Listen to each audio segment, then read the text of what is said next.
Hello guys, ആരും പേടിക്കേണ്ട. ഇതൊരു ഫേസ് പാക്ക് ആണ്. ആരോടും പറയില്ലെങ്കിൽ ഞാൻ ഒരു സീക്രട്ട് പറയാം. ഇതിന് വെറും 2 ഇൻഗ്രീഡിയന്റ് മാത്രമേ ഞാൻ യൂസ് ചെയ്തിട്ടുള്ളൂ. പിന്നെ ഇതിനെ വേണമെങ്കിൽ മടിയൻ ഫേസ് പാക്ക് എന്നും പറയാം. കാരണം ഞാനൊരു ഫേസ് പാക്ക് യൂസ് ചെയ്യണമെങ്കിൽ അതെന്തായാലും ഒരു മടിയൻ ഫേസ് പാക്ക് തന്നെയായിരിക്കും. കാരണം എനിക്കിങ്ങനെ ഒരുപാട് ഇൻഗ്രീഡിയൻസ് എടുത്ത് അല്ലെങ്കിൽ ചിലപ്പോൾ നമ്മൾ ഇതെല്ലാം കൂടി സെറ്റ് ചെയ്ത് വരുമ്പോഴായിരിക്കും ഒരെണ്ണം നമ്മുടെ കയ്യിലില്ലാത്തത്. പിന്നെ അത് പുറത്തുനിന്ന് പോയി വേറെ വാങ്ങണം.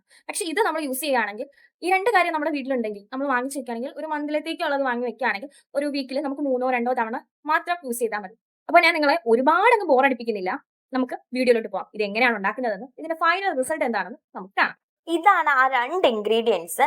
തൈരും ഇരട്ടി മധുരത്തിന്റെ പൗഡറും ആണ്. തൈരിന് പകരം നിങ്ങൾക്ക് വേണമെങ്കിൽ പാലോ റോസ് വാട്ടറോ ആഡ് ചെയ്യാം. ഇതിന്റെ കൂടെ കുറച്ച് ഹണി ആഡ് ചെയ്യുന്നുണ്ട്, കുഴപ്പമൊന്നുമില്ല. ഇത് രണ്ടും നന്നായിട്ട് മിക്സ് ചെയ്ത് ഒരു പേസ്റ്റ് രൂപത്തിലാക്കി എടുക്കണം.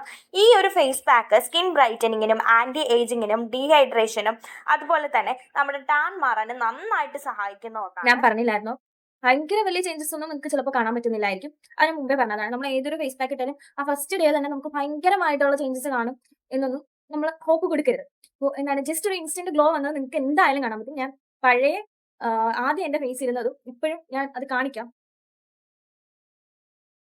ഇപ്പൊ നല്ലൊരു ഇൻസ്റ്റന്റ് ഗ്ലോ വന്നിട്ടുണ്ട്. പിന്നെ സ്കിൻ നല്ല സോഫ്റ്റ് ആയിട്ടുണ്ട്. കാണുമ്പോൾ തന്നെ നമുക്കത് മനസ്സിലാവും, നല്ല സോഫ്റ്റ് ആയിട്ടുണ്ട്. വേറെ ഒന്നും ഇട്ടിട്ടില്ല. പിന്നെ നമ്മൾ ഏത് ഫേസ് പാക്ക് ഇട്ട് കഴിഞ്ഞാലും മോയ്സ്ചറൈസർ യൂസ് ചെയ്യണം. അപ്പൊ ഞാൻ അതുപോലും യൂസ് ചെയ്തിട്ടില്ല.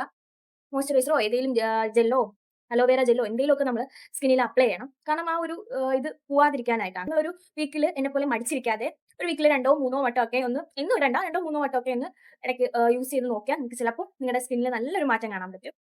അപ്പോൾ ഇതുപോലുള്ള വീഡിയോസിനായിട്ടും റിവ്യൂ വീഡിയോസിനായിട്ടും നിങ്ങൾ എന്റെ ചാനൽ ഒന്ന് സബ്സ്ക്രൈബ് ചെയ്യുക. പിന്നെ ഇൻസ്റ്റയിലാണെങ്കിൽ എന്നെ ഒന്ന് ഫോളോയും ചെയ്ത് വെച്ചേക്കുക.